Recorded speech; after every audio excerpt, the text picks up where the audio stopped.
하나님은 살아계십니다. 하나님을 기대합니다. 하나님은 하실 수 있습니다. 지난 부활주일이 지나고 교도소에서 한 형제가 편지를 보내왔습니다. 편지의 내용이 그렇습니다. 저는 이곳 담안에 들어와서야 복음을 듣게 되었고 예배에 참석하였으며 주님을 영접하고 구주되심을 고백했습니다. 가끔 옛날에 어리석었던 저를 다시 돌아볼 때가 있습니다. 불교 신자였던 저는 교회와 기독교를 무척 싫어했습니다. 조상들에게 제사도 드리지 않고 일요일만 되면 교회에 모여서 노래하고 예배 드리는 것이 이해가 되지 않았습니다.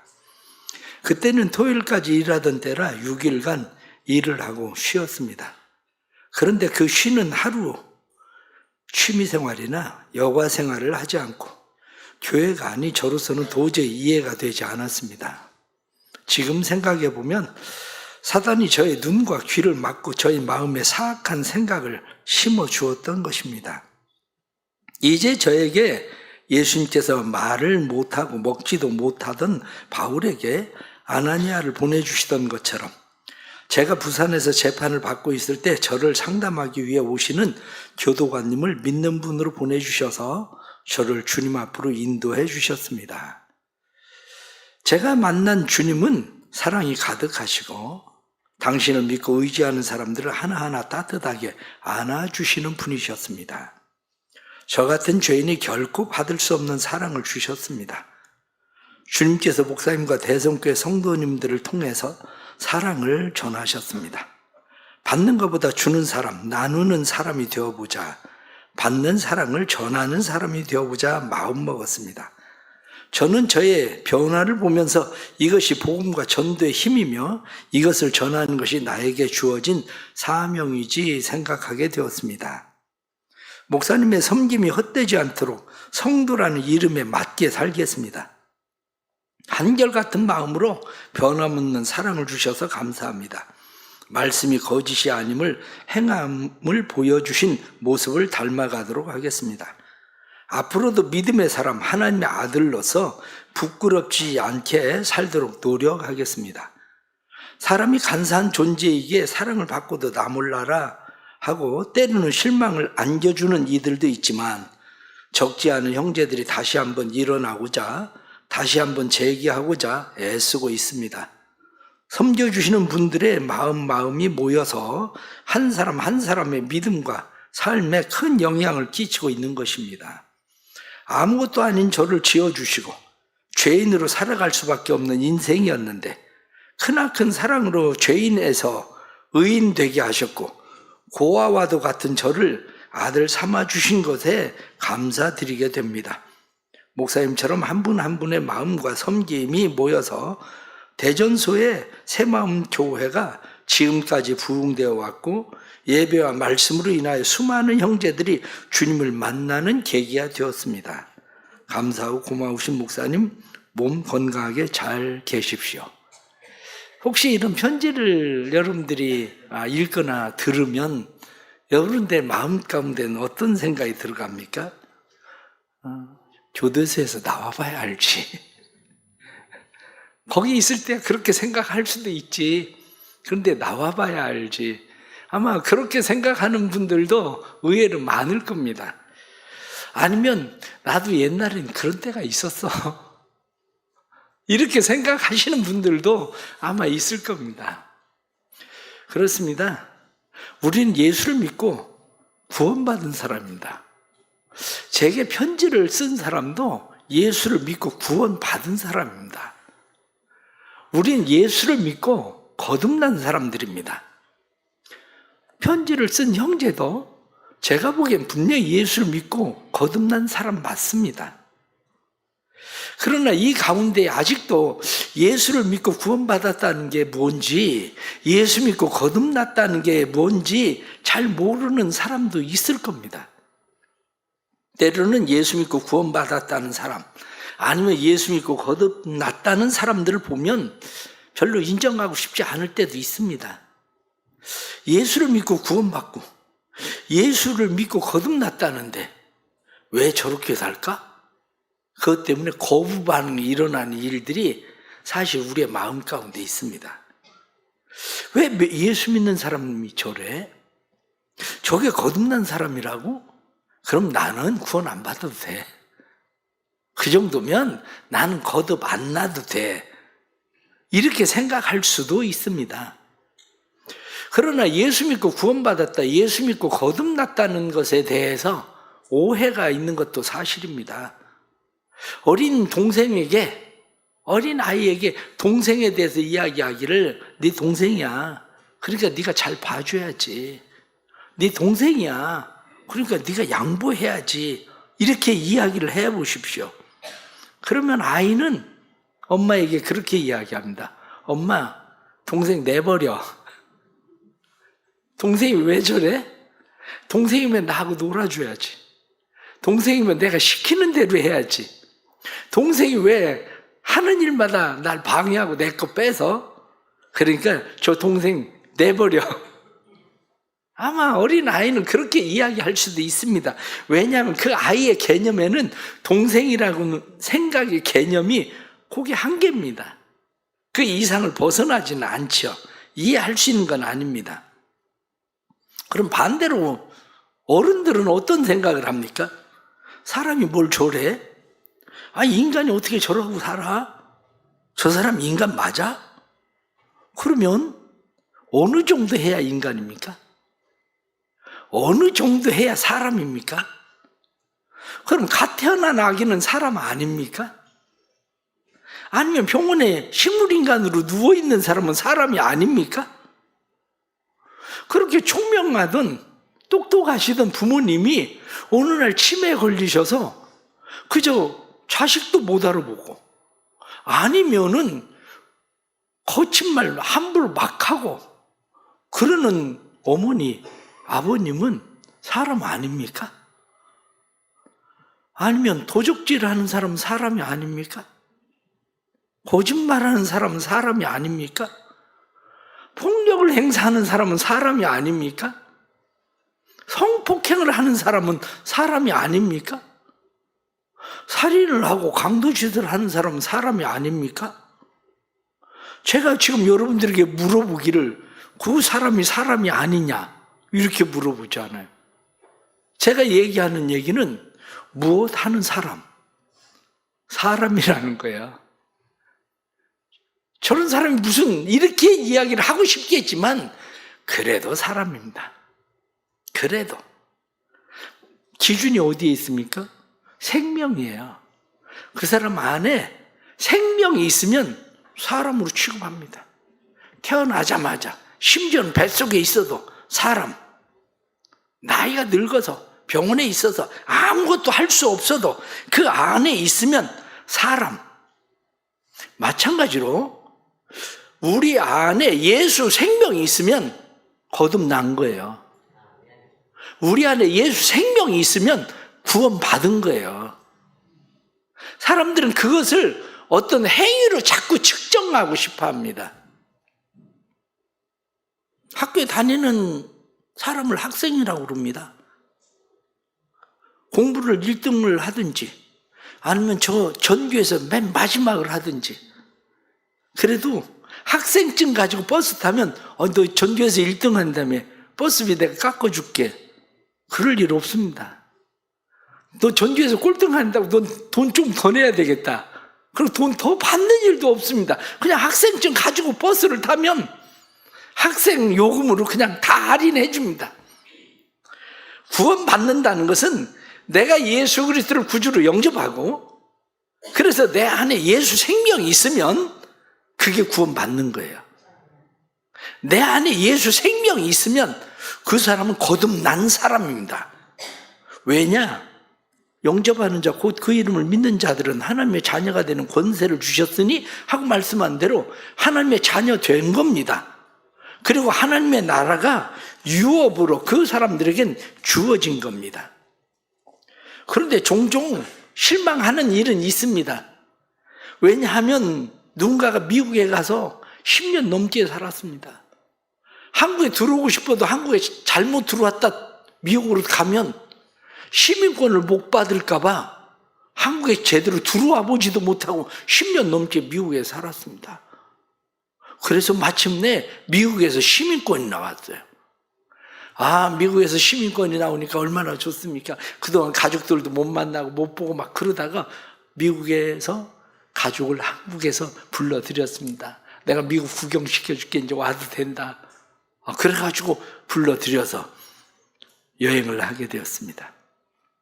미국 여행을 하다 보니까 가족이 깝깝해 죽겠는 거예요. 왜냐하면 미국 시민권 가지고 있다며, 10년 넘게 살았다며, 영어를 왜 그렇게 못하는 거야? 말이 안 되네, 말이.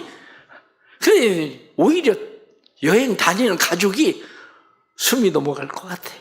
차라리 내가 말하는 게 낫겠다 싶을 정도로. 종종 사람들의 마음 가운데 그런 마음이 일어납니다. 왜냐하면 예수 믿은 지 10년 되었다는데, 모태신앙이라는데 저 사람 구원 받은 거 맞나 싶어지는 경우가 있습니다. 그러나 어쩔 수 없습니다. 의외로 많은 사람들이 구원 받았다는 사실에 대해서 잘 이해하지 못할 수도 있지만, 분명한 것은 구원은 개인적인 겁니다. 구원은 개인적인 것, 구원은 행위에 의한 것이 아니기 때문에 구원 받는다는 것은 자녀로 태어나면 구원 받은 겁니다. 그 집에 태어나면 다른 사람들이 자식으로 인정하든지 안 하든지 상관할 것 없이 부모는 그냥 내 자식으로 인정하는 겁니다. 심지어는 다른 사람들이 생각하기를 세상에 저런 자식을 낳고 뭐 미역국 먹었나 이렇게 욕을 하고 그래도 내 자식인 거려. 그거 어쩌겠습니까? 우리도 마찬가지입니다. 우리도 세상에 예수 그리스도를 구주로 영접하는 순간 하나님의 자녀 되는 겁니다. 거듭난 겁니다. 그렇기 때문에 거기에 대해서는 당당하셔도 됩니다. 난 하나님의 자녀야. 난 구원받았어. 그렇게 마음 가운데, 자녀는 태어나는 겁니다. 자녀는 태어나는 거지만 효자는 만들어지는 겁니다. 구원받고 거듭나는 것은 태어나는 것이지만 주님의 제자가 되는 것은 만들어지는 겁니다. 우리는 하나님의 자녀 되었습니다. 그런데 자녀 되었다 이렇게 이야기할 때 이왕이면 효자, 제자, 우리의 삶이 뭐 좀 달라져야 되지 않겠습니까? 그냥 어린아이 같이 식물인간처럼 그렇게 계속 살 수는 없잖아요. 우리가. 그렇다면 닮아야 됩니다. 아버지 하나님을 닮아야 되고 내 안에 들어와 계신 예수 그리스도를 닮아야 됩니다. 닮음이 있어야, 어떻게 지 엄마도 꼭 닮았어? 어떻게 자기 아버지를 꼭 닮았어?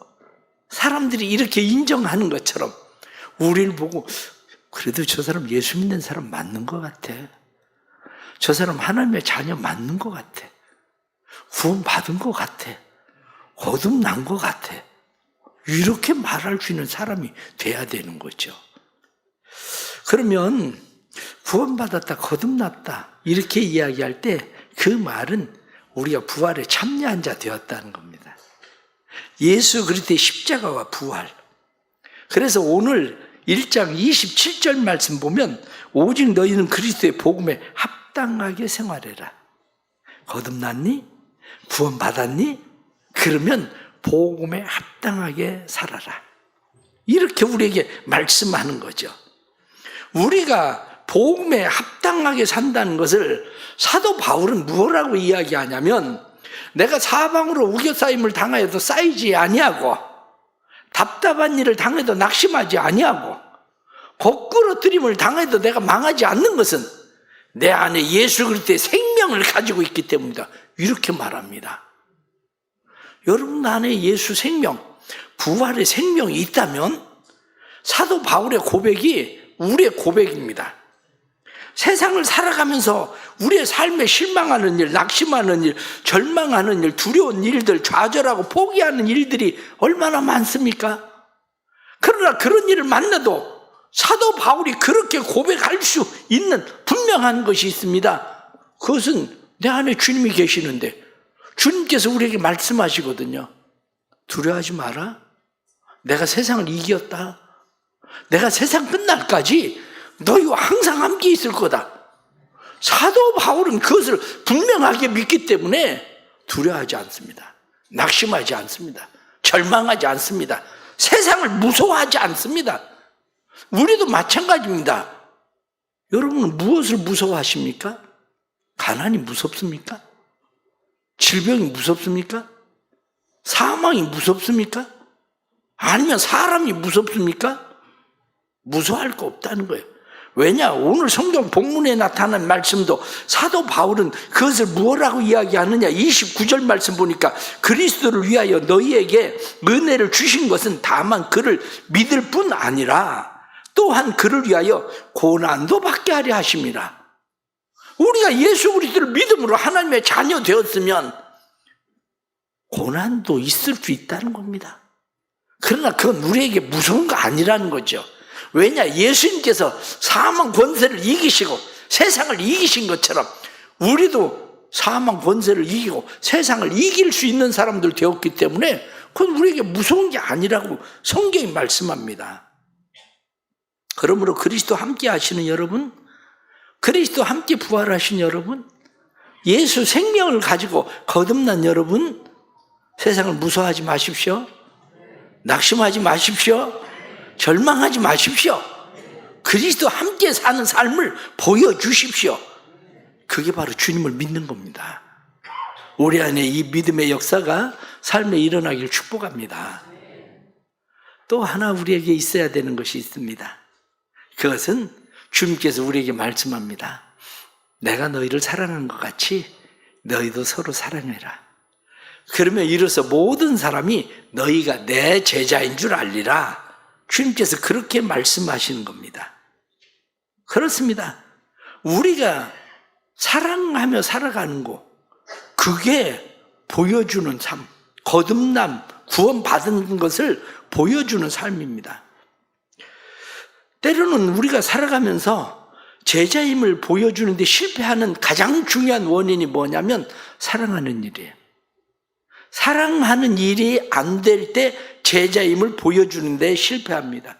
그러나 그게 오해일 수도 있습니다. 왜냐하면 사람들은 자기들이 원하는 대로 그리스도인들이 해줘야 그리스도인이라고 생각하는 경우가 많습니다. 그래서 마치 어린 아이들이 엄마한테 엄마 이거 해줘 저거 해줘 그런데 엄마가 안 돼 그렇게 얘기하면 아이들이 뭐라고 얘기하냐면 엄마가 뭘 그래? 응? 그러려면 왜 엄마 해? 이렇게 얘기합니다. 근데 그래도 엄마예요. 왜? 엄마는 안 되니까 안 된다고 얘기를 하는 겁니다. 마찬가지로 세상 사람들이 우리가 자기들의 일에 동조하지 않으면 그리스도인이라고 인정하지 않으려고 하는 경향은 분명히 있습니다. 그러나 사랑하며 살아가는 삶, 그것은 거듭남, 생명을 가진 사람들의 삶의 증거입니다. 사랑하며 살아가는 것은 쉽지는 않습니다.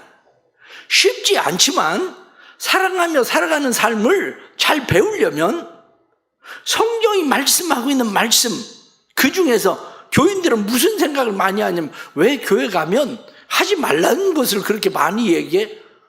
왜 하지 말라, 하지 마라 이렇게 얘기해? 이렇게 이야기하는 경우가 많습니다. 그러나 부모는 아이들에게 어떻게 합니까? 해라를 먼저 가르치지 않습니다. 절대로 애들한테 뭘 해라 이렇게 가르치는 게 아니라 안 돼. 이거부터 가르칩니다. 안 돼. 안 돼. 멈춰. 아이들에게 가르치는 것이 뭐냐면 안 돼. 멈춰. 위험해. 다쳐. 이런 것을 가르칩니다. 심지어는 딱 5분만 해야 돼. 한 번만 해야 돼. 한 번만 허용하는 거야. 이렇게 아이들을 끊임없이 이야기합니다. 왜 그렇게 합니까? 그것은 아이들에겐 통제 시스템이 있는데 통제 시스템이 작동을 하기 전엔 항상 본능이 작동합니다. 그래서 아이들은 뭐든지 집으면 다 어디로 갑니까? 다 입으로 가요. 이게 뭐 위험하든지 못 먹는 건 상관할 것 없이 집었다 그러면 입으로 가요. 그럼 엄마는 지켜보고 있다 쏜살같이 가서 뺐습니다. 심지어는 입에 들어가면 막 손가락 집어넣어서 뺐습니다. 애가 울고 난리가 납니다. 소용이 없어요. 그래도 그때 아이가 배우는 게 뭐냐면 통제 시스템이에요. 본능이 아니라 통제. 신앙에도 마찬가지입니다. 교회 오면 정과 욕심이 우리 안에 본능입니다. 이기적 삶이 우리의 본능입니다. 정과 욕심과 이기적 삶이 우리에게 작동을 하기 때문에 교회 안에서도 우리는 무조건 무엇이 나한테 이익인가? 정과 욕심을 쫓아서 우리는 그렇게 갑니다.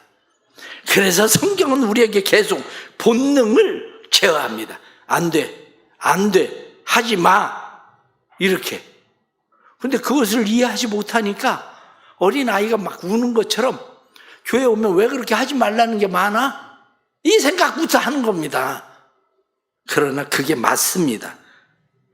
왜 아이들이 그것을 배우지 못하면 아이들은 사회에서 통제 시스템이 무너집니다. 부서지는 아이들이라는 책이 있습니다. 다정한 양육은 아이들을 어떻게 망치는가, 그런 책이에요. 요즘 엄마들이 아이들에게 다정하게 아이들을 배려해서 아이들을 양육하지만 애들이 부서지고 망가진다는 거예요. 그래서 왜? 가정이 가장 먼저 작동하는 통제 시스템입니다. 가정에서 안 돼를 가르치지 않으면 그 아이들은 부모는 배려해서 그 일을 해주는 것 같은데 애 망치는 짓입니다. 그거. 왜냐? 그 아이가 사회에 나갑니다. 사회에 나가면 가정에서는 그걸 허용할 수도 있어요. 그런데 유치원에 가고 학교에 가고 그러면 유치원에서 학교에서 선생님이 안 돼. 그러면 아이는 한마디로 반항하고 일탈을 시작합니다. 그럼 엄마가 쫓아와서 우리 아이 하기 싫다는데 왜 그러냐? 그러니까 애가 망치는 거예요. 옛날 부모들처럼 네가 맞을 짓을 했으니까 맞는 거지 내버려 둬야 돼요. 그거. 그렇게 안 하면 아이들이 자기 본능대로 아이들은 행동한다고요. 그러면 어떻게 합니까? 사회에서는 한마디로 딸을 시켜 왕따. 통제 시스템 안에 들어오지 못하니까 자꾸 배제를 해요. 그러면 그때 아이는 상처를 받습니다. 집에서는 안 그랬는데 왜 나를 왕따시키지? 나를 왜 자꾸 배제하지? 근데 통제 시스템 안에 들어오지 않는다는 거예요, 그게. 그러면 사회에서는 그냥 딸을 시키고 배제하고 그러지만 그게 선을 넘어가면 국가에서 통제 시스템을 발동합니다. 국가에서 발동하는 통제 시스템은 격리예요. 그래서 교도소가 있는 거예요. 넌 사회로부터 격리돼야 돼. 당분간 격리하고 여기 생각하는 의자에 좀 앉아 있어봐. 유치원에 가면 생각하는 의자에 애들 앉혀놓듯이 너 그 안에서 생각 좀 해봐. 그럼 거기에 격리시키는 거예요.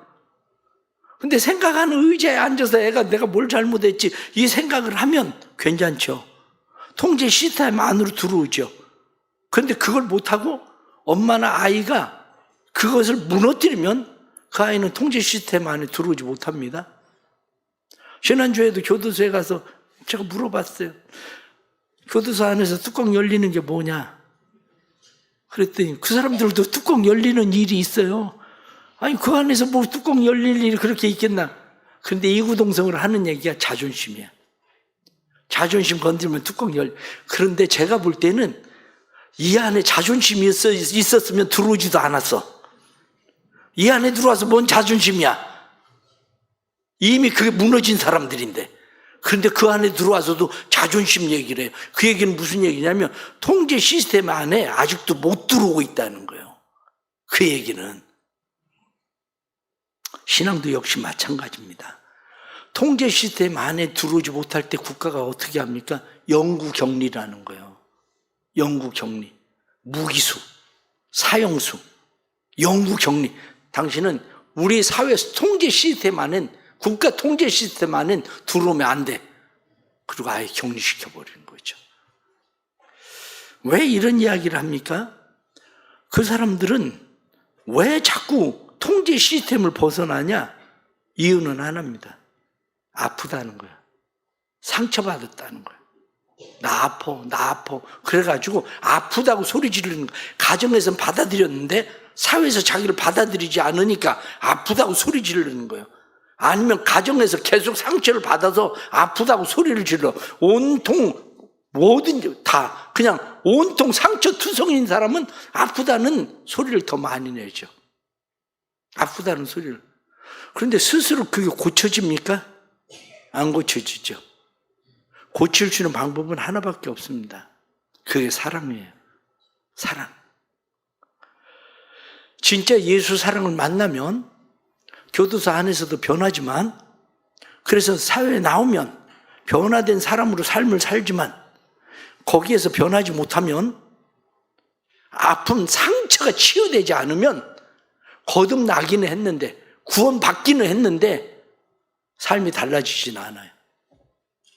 교회도 마찬가지입니다. 교회 10년 다니고 20년 다니고가 중요하지 않아요. 교회를 다니지 않아도 구원받은 사람도 있어요. 그런데 교회를 다니는 중요한 이유는 상처가 치유되는 거예요.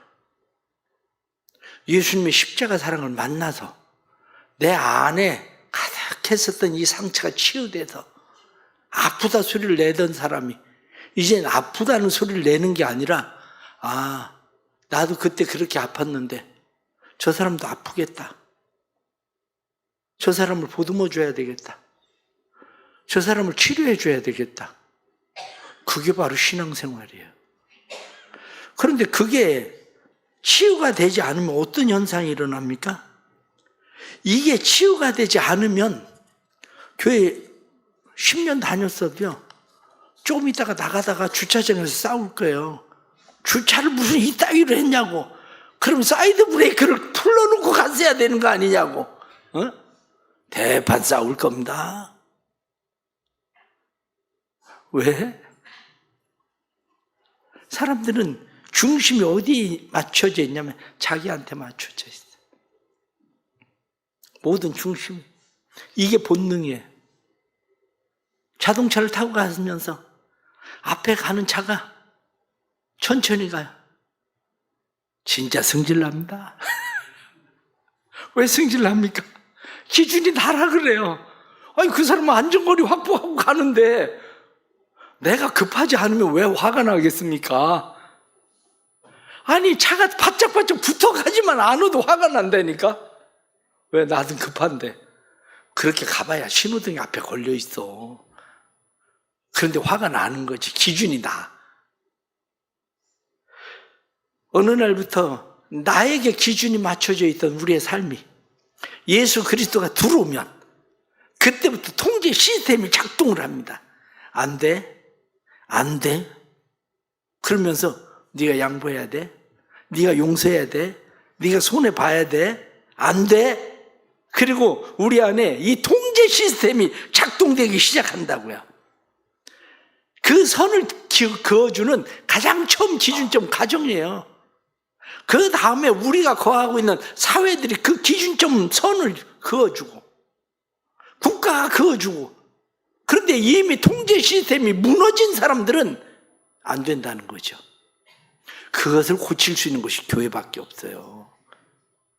아니면 그 사람이 어떤 새로운 사랑을 만나서 새로운 사랑의 통제 시스템을 만나면 고쳐지죠. 사랑하는 성도 여러분, 우린 다 상처가 많습니다. 그런데 문제는 우리의 기준점이 우리의 본능이라는 거죠. 우리의 욕망이 우리의 기준점이라는 거죠. 그러나 성경은 철저하게 사랑은 모든 것의 기준점이다. 주님의 십자가의 사랑이 기준점이라는 거예요.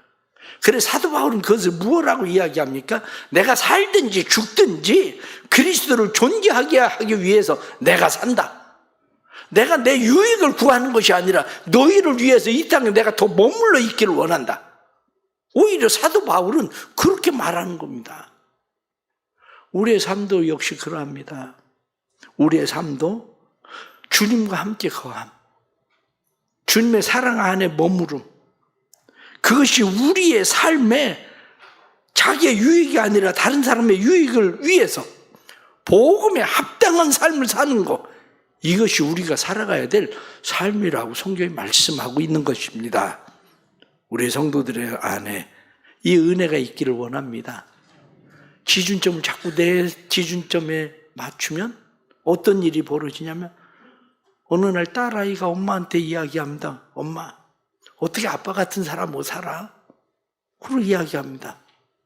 아빠가 이야기하기를, 내가 괜찮다는데 네가 무슨 상관이야? 아니, 내가 괜찮다고 사는데 네가 무슨 상관이야? 기준점은 내가 아닙니다. 기준점은 철저하게 예수 그리스도의 십자가의 사랑, 부활의 능력이 우리의 삶의 기준점인 거죠. 우리 안에 이 은혜가 아름답게 나타나기를 간절히 축복합니다. 기도하겠습니다.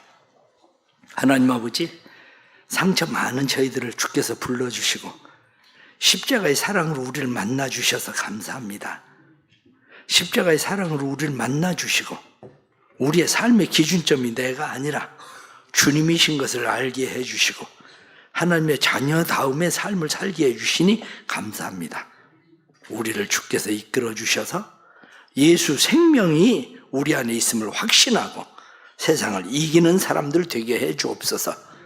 뿐만 아니라 살든지 죽든지 그리스도를 존귀하게 하기 위하여 살아가는 사랑의 사람들 되게 하셔서 저희들이 살아가는 삶의 모습을 통해 너희가 서로 사랑하면 이로써 모든 사람이 너희가 내 제자인 줄 알리라 하고 말씀하신 대로 제자다움의 삶을 드러낼 수 있도록 도와주옵소서.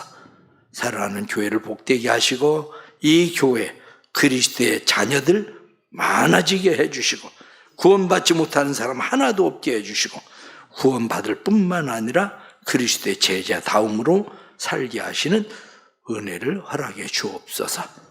예수님의 이름으로 기도드리옵나이다. 아멘.